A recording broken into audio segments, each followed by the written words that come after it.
الحمد لله وكفى وسلام على عباده الذين اصطفى أما بعد فأعوذ بالله من الشيطان الرجيم بسم الله الرحمن الرحيم يا أيها الذين آمنوا توبوا إلى الله توبة نصوحا عسى ربكم أن يكفر عنكم سيئاتكم ويدخلكم جنات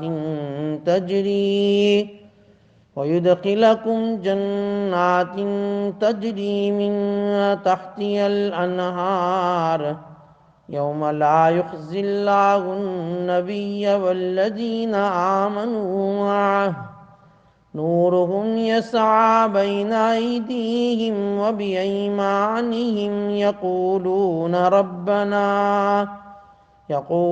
ربنا أتمم لنا نورنا واغفر لنا إنك على كل شيء قدير. وعن ابن عباس رضی اللہ تعالی عنہ عن النبی صلی اللہ علیہ وسلم قال اللہ تبارک وتعالی من علم انی ذو قدرت علی مغفرت الذنوب غفرت له ولا ابالی لم اشرک به شیئا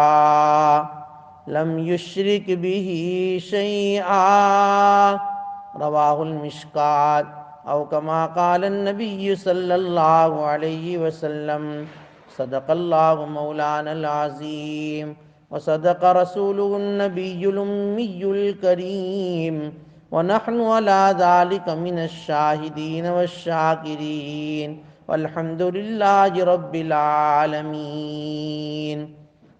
درود شریف پڑھ لیں مرتبہ اللہم صلی علی سیدنا محمد. واجب الاحترام بزرگوں، دوستوں، محترمہ مائیں اور بہنیں، اللہ جل شانہ امن والہ نے قرآن مقدس میں جو پکی اور سچی توبہ کرتے ہیں ان کی فضیلتوں کو بیان کرتے ہوئے فرمایا ہے کہ قیامت کے دن اللہ تبارک و تعالیٰ ایسے گنہگار بندوں کو جنہوں نے اپنے گناہوں پر پکی سچی توبہ کر لی ہے رسوا نہیں کریں گے، اس کو عزت عطا فرماویں گے. کیونکہ یہ گنہگار بندے اللہ تعالیٰ کی بارگاہ میں یوں عرض کیا کرتے تھے، کہتے تھے ہمارے رب آپ ہمارے لیے اپنے نور کو مکمل کیجئے اور ہمیں معاف کر دیجئے، کیونکہ آپ معاف کرنے کے اوپر قادر ہیں. اس لیے اللہ تعالیٰ ان گنہگار بندوں کو یوم لا یخزی اللہ النبی والذین آمنوا معہ، اللہ ایمان والوں کو بھی ان کے نبی کو بھی قیامت کے دن رسوا نہیں فرماویں گے. اس لیے معلوم ہوا کہ گنہگار بندے جب اللہ کے سامنے توبہ کر لیتے ہیں وہ اللہ کی نظر میں باعزت بن جاتے ہیں، وہ گناہوں سے ایسے پاک ہو جاتے جیسے انہوں نے کوئی گناہ ہی نہیں کیا. ان کے گناہوں کے رجسٹر اللہ ڈیلیٹ کر دیتے ہیں، مٹا دیتے ہیں. التائب من الذنب کمن لا ذنب لہ، حدیث میں ہے گناہوں سے توبہ کرنے والا ایسا ہو جاتا ہے جیسا اس نے گناہ کیا ہی نہیں. اس لیے گناہوں کی توبہ اللہ تعالیٰ سے کرتے رہنا چاہیے. ایک حدیث میں نے آپ کے سامنے پڑھی جو حدیث قدسی کہلاتی ہے. ابن عباس کہتے ہیں کہ نبی علیہ السلام نے ارشاد فرمایا کہ اللہ فرماتے ہیں من علم انی ذو قدرت علی مغفرت الذنوب، اللہ ارشاد فرماتے کہ ہر وہ بندہ جو اس بات کا یقین رکھتا ہے، اس کو معلوم ہے، وہ یہ جانتا ہے کہ میں اللہ گناہوں کے معاف کرنے کے اوپر قادر ہے، قدرت رکھنے والا ہے۔ صرف اتنا اگر کسی کو معلوم ہے کہ میرا اللہ چاہے میں کتنا بھی بڑا گنہگار کیوں نہ ہوں، لیکن میرا اللہ میرے گناہوں کو معاف کر سکتا ہے، کرنے پر قادر ہے، صرف اتنی معلومات پر غفرت لہ ولا ابالی، میں اس کو معاف کر دوں گا، مجھے کسی کی پرواہ نہیں، مجھے کسی کی پرواہ نہیں۔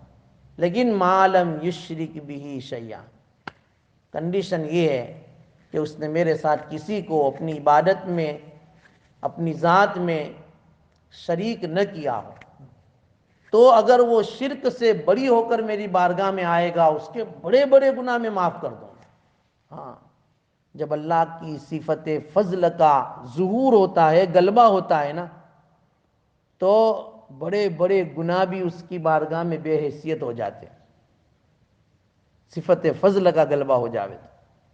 اس لیے اللہ کے نبی نے فرمایا فضل مانگو اللہ کا، لیکن کسی پر صفت عدل کا غلبہ ہو جاوے تو اس کی بڑی سے بڑی عبادت، ریاضت، محنتیں، مجاہدے دھرے کے دھرے رہ جاتے۔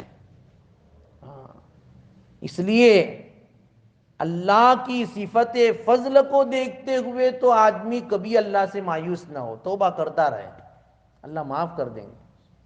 لیکن صفت عدل کو بھی دیکھنا ہے، صفت عدل کو دیکھ کر کبھی اللہ سے آدمی بے خوف نہ ہو، اللہ کا خوف رکھے کہ اللہ پکڑنے والے ہیں، پوچھنے والے ہیں، کیا کیا زندگی کے، یہ میں نے اتنے ایام تمہیں دیے تھے، اتنے سال دیے تھے، اتنے اتنے مواقع دیے تھے عبادت کرنے کے، کیا کیا؟ تو پھر جواب دینا مشکل ہو جائے گا۔ اس لیے میں نے آگے بھی بتایا تھا، ایمان نام ہی بین الخوف والرجا، اللہ سے ڈرنے کا بھی ہے، اللہ سے امید رکھنے کا بھی ہے۔ دونوں کنڈیشن اور دونوں جو ہے پہلو آدمی اپنے اندر رکھے تو انشاءاللہ تعالی زندگی کے ہر موڑ پر اعتدال سے وہ چلے گا، گناہوں سے بچ کر عبادتوں کے ساتھ وہ گزرے گا۔ اب اللہ تبارک و تعالیٰ کی یہ حدیث قدسی ہے، اس کی تھوڑی وضاحت میں کروں۔ اگر کسی کو یہ معلوم ہے کا مطلب یہ ہے کہ اس کو یقین ہے کہ اگرچہ میں گنہگار ہوں لیکن میرا اللہ مجھے معاف کر دیں گے جب میں معافی مانگوں گا۔ تو دیکھو، جب ندامت آ جاتی ہے، عاجزی آ جاتی ہے، شرمندگی آ جاتی ہے، اور پھر اللہ کے سامنے بندہ ہاتھ اٹھا لیتا ہے، اللہ معاف کر دیتے، معاف کر دیتے۔ اللہ کو کسی کی پڑی نہیں، اس کو کس کو جواب دینا ہے؟ بھائی تم جتنے بھی گنہگار ہو اللہ معاف کر دے، تو اللہ کے سامنے کون جو ہے کھڑا ہوگا اور اللہ کو یوں کہے گا کہ اللہ کیوں اس کو معاف کیا؟ وہاں کسی کو اعتراض کا حق ہی نہیں ہے، وہ تو مالک الملک ہے، مالک السماوات والارض ہے، وہ تو ما فی السماوات و ما فی الارض کا مالک ہے۔ وہاں کسی کو کوئی سوال کرنے کی، اعتراض کرنے کی گنجائش ہی نہیں، لا ابالی۔ ایک واقعہ سناؤں، دیکھو اللہ مغفرت کرنے پر آتے ہیں، کیسے مغفرت کرتے ہیں۔ اللہ کی ذات سے امید کی جا سکتی ہے کہ بڑے سے بڑے گناہ اللہ معاف کر دیتے۔ ابو محمد حجاج بن یوسف کا نام تو آپ نے سنا ہوگا، ثقفی، یہ سن ہجری 41 میں پیدا ہوا، 41، اور یہ خلیفہ بنو امیہ کا انتہائی سفاک، مجرم، خونخوار، ظالم گورنر تھا، بادشاہ تھا، بہت ظالم۔ کتابوں میں لکھا ہے کہ قاتل اتنا بڑا تھا، قاتل اتنا بڑا تھا کہ اس نے اپنے ہاتھ سے اور اپنی تلوار سے 1,00,000 آدمیوں کو قتل کیا تھا۔ کتنے؟ 1,00,000 آدمیوں کو، اور اس کے حکم سے جو قتل کیے گئے اس کی تو تعداد ہی شمار کرنا مشکل ہے، مورخین نے لکھا ہے اس کی تو تعداد ہی مشکل۔ اتنا جو ہے بڑا مجرم یہ آدمی تھا۔ ان کے بارے میں حسن بصری رحمۃ اللہ علیہ کہا کرتے تھے کہ جتنی بھی امت گزری ہے ان تمام امتوں کے منافقوں کو ایک پلڑے میں رکھ دیا جائے، تمام امت کے منافقوں کو، اور ایک پلڑے میں حجاج بن یوسف جو اس امت میں ہے اس کو رکھا جائے، اس کا پلہ بھاری ہو جائے گا۔ اتنا گنہگار، اتنا بڑا مجرم۔ ہاں، جب آخری دور اس کا ہوا، آدمی کب تک چلے گا بھائی؟ کینسر کی بیماری میں مبتلا ہو گیا، لیکن دیکھو اللہ تعالیٰ کی طرف نگاہ تھی، نظر تھی۔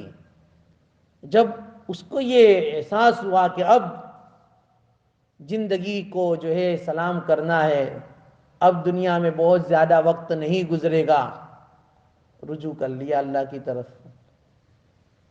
رجوع کیا۔ دیکھو جیسے کفل نے کیا تھا کل، وہ دعا مانگنے لگا۔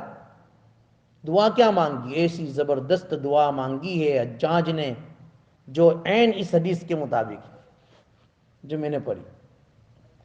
حجاج نے اٹھا کر ہاتھ یوں کہنے لگا، اے اللہ تیری یہ مخلوق، یہ مرد، یہ عورتیں، یہ جتنے بھی لوگ ہیں، ان لوگوں کی زبان پر صرف ایک ہی بات ہے کہ حجاج کی تو مغفرت ہو ہی نہیں سکتی، حجاج کو تو اللہ معاف نہیں کرے گا۔ میں نے کہا نا کہ اتنا بڑا ظالم تھا، اتنا بڑا قاتل تھا، بڑے بڑے صحابہ تابعین کو اس نے قتل کیا ہے۔ اے اللہ یہ ساری مخلوق تیری یوں کہہ رہی ہے کہ حجاج کو تو اللہ معاف نہیں کریں گے، اللہ اس کی پکڑ کریں گے، لیکن اے اللہ میں تیری ذات سے حسن ظن رکھتا ہوں، میں چاہے کتنا ہی بڑا گنہگار کیوں نہیں، لیکن میرے اللہ میرے اس گناہ کو معاف کرنے پر تو قادر ہے، تو قادر ہے۔ لو علم انی ذو قدرت علی مغفرت الذنوب غفرت له لا ابالی، غفرت له لا ابالی۔ جو یہ سمجھ لیا جس نے کہ میں بندوں کے گناہ کے معاف کرنے پر، اس کی مغفرت پر قادر ہوں، میں اس کو معاف کر دیتا ہوں، مجھے کسی کی پرواہ نہیں۔ اور یہ دعا کیا مانگ رہا ہے؟ اللہ ساری مخلوق یوں کہہ رہی ہے کہ حجاج کو تو اللہ معاف نہیں کرے گا، لیکن حجاج تیری ذات سے حسن ظن رکھتا ہے، چاہے میں کتنا بڑا گناہ گار کیوں نہیں، لیکن مولا تو اس سے بڑا غفور الرحیم ہے، تو معاف کرنے پر قادر ہے، حجاج کو بھی معاف کر سکتا ہے۔ بس یہ الفاظ دعائے کے کر رہا ہے اور انتقال کر گئے۔ اخیری لمحے کی یہ دعا کی جب بات وقت کے امیر المؤمنین عمر بن عبدالعزیز رحمۃ اللہ علیہ کو پتہ چلی کہ حجاج تو جاتے جاتے ایسی دعا کر کے گیا ہے بھائی، ایسی دعا کر کے گیا، عمر بن عبدالعزیز رحمۃ اللہ کہ واقعی ایسا کہا اس نے، اللہ سے ایسی دعا کی اس نے؟ تو حضرت عمر بن عبدالعزیز رحمۃ اللہ علیہ نے اس دعا کو سن کر اس کی موت کے اوپر رشک کرنے لگے، اس کی موت پر رشک کرنے لگے۔ اوہو کیا دعا کر کے گیا ہے بھائی۔ حسن بصری رحمۃ اللہ علیہ کو پتا چلا، دیکھو میں نے کہا نا جو کہہ رہے تھے سارے منافقوں کو ایک پلڑے میں رکھ دو اور حجاج کو ایک پلڑے میں رکھ دو، جس کا منافقانہ پلڑا بھاری ہو جائے گا۔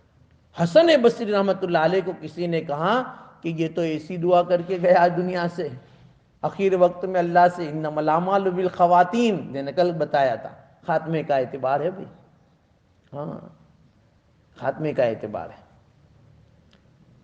حسن بصری رحمۃ اللہ علیہ نے کہا واقعی ایسا اس نے دعا کی تھی کہ ہاں جب ایسی دعا کی ہے تو بھائی اللہ اس کی مغفرت کر دیں گے، امکان ہے مغفرت ہو جائے گی اس کی۔ تو یہ ہے مغفرت کے انداز ہی کچھ نرالے ہوتے اللہ تعالیٰ کے۔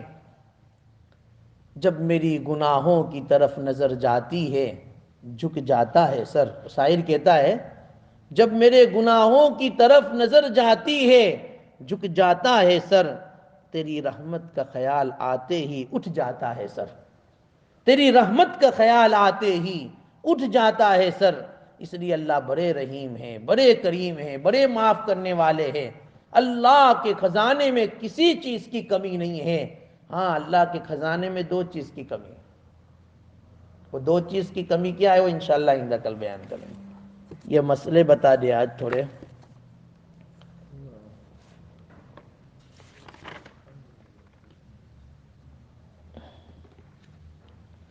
بھئی اگر کوئی آدمی کسی غریب کو زکوٰۃ کے پیسے نہیں دیتا، لیکن غریب بچوں کے، غریب جو ہے مردوں کے، عورتوں کے کپڑے بنا کر دے دیتا ہے، اس کے کپڑے سلا دیے، کپڑے خرید کر دے دیے، تو کہتے ہیں یہ بھی جائز ہے، کوئی حرج نہیں۔ زکوٰۃ کی رقم دینا ہی ضروری نہیں ہے بھئی۔ ایک آدمی نے میرے کو بھی مسئلہ پوچھا تھا کہ بھئی ایک آدمی کو ایک مشین کی ضرورت ہے اور وہ غریب ہے، اگر اس کو میں پیسے دے دوں گا تو وہ پیسے استعمال کر دے گا، تو اسی پیسوں کا اس کو جو ضرورت کا مشین ہے اس کو لا کر میں دے دوں تو میری زکوٰۃ ادا ہو جائے گی؟ ہو جائے گی، کوئی حرج نہیں۔ دیکھو یہ کپڑے کا مسئلہ آیا، مشین کا مسئلہ، غریب کی ضرورت کو تم پورا کر دو، اگر وہ مستحق کے زکوٰۃ ہے تو تم اس کو کوئی بھی چیز لا کر دے دو زکوٰۃ کی رقم سے، تو تمہاری زکوٰۃ ادا ہو جائے گی۔ بھئی زکوٰۃ کی رقم سے فلیٹ، مکانات تعمیر کر کے انہیں غریبوں میں بطور ملکیت تقسیم کرنا اور انہیں رجسٹری کر کے خود مختار مالک بنا دینا صحیح ہے؟ تو کہ صحیح ہے۔ ایک غریب کو تم مکان بنا کر دے دو، ہو اور وہ بھی زکوٰۃ کے پیسوں سے، کیونکہ زکوٰۃ کے اندر اصل ہے تملیک کرنا، مالک بنانا، اس کو مالک بنا دیا، اللہ اکبر، کتنا بڑا ثواب! جب تک مکان رہے گا وہاں تک تم کو ثواب، اس میں وہ رہیں گے، اس کی نسل رہے گی، سب تک ثواب۔ ایسے کام کرنے چاہیے۔ اللہ نے اگر ہمیں مال دیا ہے اور بہت زکوٰۃ ہماری نکل رہی ہے، ایسے لوگوں کو تلاش کرو۔ بھئی ہمارے رشتہ داروں میں ایسے ملیں گے بیچارے کہ جن کے پاس خود رہنے کا مکان نہیں ہے، ان کو مکان بنا کر دے دو، تم کو معلوم ہے کہ مستحق زکوٰۃ ہے، کوئی حرج نہیں، تمہاری زکوٰۃ بھی ادا ہو جائے گی، اس کو مکان مل جائے گا، وہ مالک مکان بن جائے گا۔ اسی طریقے پر بھئی قیدیوں کی رہائی کے لیے زکوٰۃ کا پیسہ استعمال کرنا، اگر جو ہے بے قصور قیدی ہیں اور مسلمان قیدیوں کی رہائی کے لیے ان کی طرف سے اصالتاً یا وکالتاً قبضہ کرنے کے بعد ان کی اجازت سے زکوٰۃ کی رقوم سے ان کی رہائی میں جو بھی خرچہ ہو، وکیل کا خرچہ ہو، جج کا خرچہ ہو، یا پھر اور بھی جو ہے سرکاری خرچے ہو، تم جو ہے اس خرچے میں اپنی زکوٰۃ کی رقم استعمال کر سکتے ہو، اگر وہ مستحق ہے۔ یہ نہیں سب مستحق ہے، وہ نہیں خرچ کر سکتا ہے اتنا زیادہ، بیچارہ بے قصور ہے، تو پھر اس میں کیونکہ یہ بھی مصارف زکوٰۃ میں ایک مصرف ہے، جو 8 مصارف بیان کیے ہیں اس میں ایک مصرف یہ بھی ہے۔ اسی طریقے پر مقروض کو زکوٰۃ دینا، بھئی جو شخص فقیر ہے، مقروض ہے، اس کو زکوٰۃ دینا چاہیے، دینا نہیں افضل ہے۔ ایسے آدمی کو زکوٰۃ دو جو بیچارہ قرض دار ہے اور قرض کی بنیاد پر بیچارہ باہر نکل نہیں سکتا، کسی کو منہ بتا نہیں سکتا، رات دن اس کو جو ہے اسی فکر رہتی ہے۔ ایسے مقروضوں کو تلاش کر کے ان کو زکوٰۃ دینا جائز ہی نہیں بلکہ افضل ہے، ان کو زکوٰۃ دینا چاہیے، کیونکہ وہ نسبتاً زیادہ محتاج ہے۔ اللہ تعالیٰ جو ہے ہمیں اس پر عمل کرنے کی توفیق عطا فرمائے۔ آئندہ کل انشاءاللہ صدقہ فطر کے بارے میں کچھ بات کر لیں گے کہ بھئی کتنا اور کیسے دینا ہے۔ دعا کر لیں، اللہم صلی علی سیدنا محمد وعلی آل سیدنا محمد کما تحب و ترضی عدد ما تحب و ترضی یا کریم، یا اول الاولین و یا آخر الاخرین و یا ذی القوة المتین و یا راحم المساکین و یا ذی الجلال والاکرام۔ اے اللہ ہمارے گناہوں کو معاف فرما، خطاؤں سے درگزر فرما، سیئات کو حسنات سے مبدل فرما۔ مولا کریم مغفرت کا معاملہ فرما، مغفرت کا معاملہ فرما۔ عبادتیں تو کچھ ہوتی نہیں ہیں اور گناہ بہت زیادہ ہو جاتے ہیں، نافرمانی تیری بہت زیادہ ہو جاتی ہے۔ اے پیارے اللہ ہمیں معاف کر دیجئے، ٹوٹی پھوٹی جو بھی عبادتیں ہو رہی ہے اے اللہ اس کو اپنے فضل سے قبول فرما، اپنے فضل سے قبول فرما۔ اے اللہ ہماری ان روزوں کو قبول فرما، اے اللہ زکوٰۃ دینے کو قبول فرما، اے اللہ ہدیہ دینے کو قبول فرما، اے اللہ افطاری کرانے کو قبول فرما۔ اے اللہ جس نے اپنی حیثیت سے جو جو خرچ کر یہ کیے ہیں اے اللہ اپنے فضل سے قبول فرما، اپنے فضل سے قبول فرما، اپنے خزانے سے ان کو نعم البدل عطا فرما، اے اللہ نعم البدل عطا فرما۔ اے اللہ رمضان کے جتنے ایام باقی رہ گئے اس کی بھرپور قدر کرنے کی توفیق عطا فرما، راتوں میں عبادت کرنے کی، مناجات کرنے کی، ذکر کرنے کی اے اللہ توفیق عطا فرما، جو کچھ ہو رہا ہے اس کو قبول فرما، مزید کرنے کی توفیق عطا فرما۔ اے اللہ ہمارے بیماروں کو شفا عطا فرما، اے اللہ ہمیں جو بھی بیمار ہے، جس لائن سے بیمار ہے اور جس حیثیت سے بیمار ہے مولا ہر ایک کو مکمل شفا عطا فرما، ہر ایک کو مکمل شفا عطا فرما۔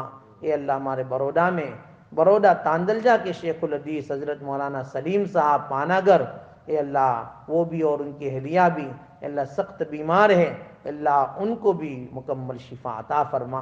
اور اے اللہ یہی دارالعلوم بروڈا تاندلجہ کے بہت موقر استاد حدیث، استاد فقہ اے اللہ حضرت مولانا محمد صدیق برودوی اے اللہ وہ بھی بہت سخت بیمار چل رہے ہیں، اے پیارے اللہ ان کو بھی مکمل شفا عطا فرما، اے اللہ ان کو بھی مکمل شفا عطا فرما۔ اور جتنے بھی اے اللہ تیری رحمت میں پہنچ چکے ہیں اے اللہ ان کی بال بال مغفرت فرما، بال بال مغفرت فرما، اے اللہ بال بال مغفرت فرما۔ اے اللہ آج ہی ایک انتہائی افسوسناک خبر اے اللہ جو ہمارے پاس آئی ہے، جس سے ہمارے دل ہل گئے ہیں، آنکھوں سے آنسو جاری ہو گئے ہیں۔ اے اللہ تیرا بہت نیک بندہ اے اللہ جس نے اپنے بچپن، جوانی، بڑھاپا اے اللہ قال اللہ اور قال الرسول میں گزارا، اور اے اللہ رات دن اے اللہ یہی علمی مشغلے کے اندر جس نے اپنے اوقات کو گزارا اے اللہ اس سے مراد میری حضرت مولانا مفتی سعید صاحب، سعید احمد صاحب رحمت اللہ رحمتاً واسعہ اے اللہ جو آپ کی بارگاہ میں پہنچ گئے ہیں، آپ کی جوار رحمت میں آ گئے ہیں، اے پیارے اللہ ان کی مغفرت فرما، ان کی زندگی کی ساری خدمات کو، دینی خدمات کو بے انتہا قبول فرما، اے اللہ بے انتہا قبول فرما۔ اور اے اللہ صدقہ جاریہ کے طور پر جو انہوں نے کتابیں لکھ کر گئے ہیں اے اللہ اس سے پوری امت کو اے اللہ فائدہ جو ہے حاصل کرنے کی توفیق عطا فرما۔ اور اے اللہ یہ ساری کتب ان کے لیے اے اللہ ذریعہ مغفرت بنا، اے اللہ ذریعہ مغفرت بنا، صدقہ جاریہ بنا، ان کی پسماندگان کو صبر جمیل عطا فرما۔ ہماری طرف سے اللہ مفتی صاحب کو بہترین سے بہترین بدلہ نصیب فرما، اے اللہ بہترین سے بہترین بدلہ عطا فرما۔ اے اللہ دنیا کا ہر طالب علم اور دنیا کا ہر عالم اور اے اللہ بخاری پڑھانے والا اور اے اللہ آسان نحو پڑھنے والا ہر ایک مفتی صاحب کا اے اللہ احسان مند ہے، واقعی اے اللہ انہوں نے ایسی باتیں اور کتابیں لکھ کر گئے ہیں جو امت کے لیے ایک بہت بڑا ذخیرہ ہے۔ اے پیارے اللہ اس کو قبول فرما، اے اللہ قبول فرما، اے اللہ قبول فرما، اے اللہ قبول فرما۔ اے اللہ ہمیں ہماری دعاؤں کو اے اللہ جو مانگا وہ بھی قبول عطا فرما، اور جتنا مانگنے سے رہ گیا ہے اس کو بھی عطا فرما۔ اللہم ربنا تقبل منا انکا انت السمیع العلیم وتب علینا انکا انت التواب الرحیم۔ صلی اللہ تعالی علی خیر خلقہ محمد وآلہ وصحبہ اجمعین برحمتک یا رب۔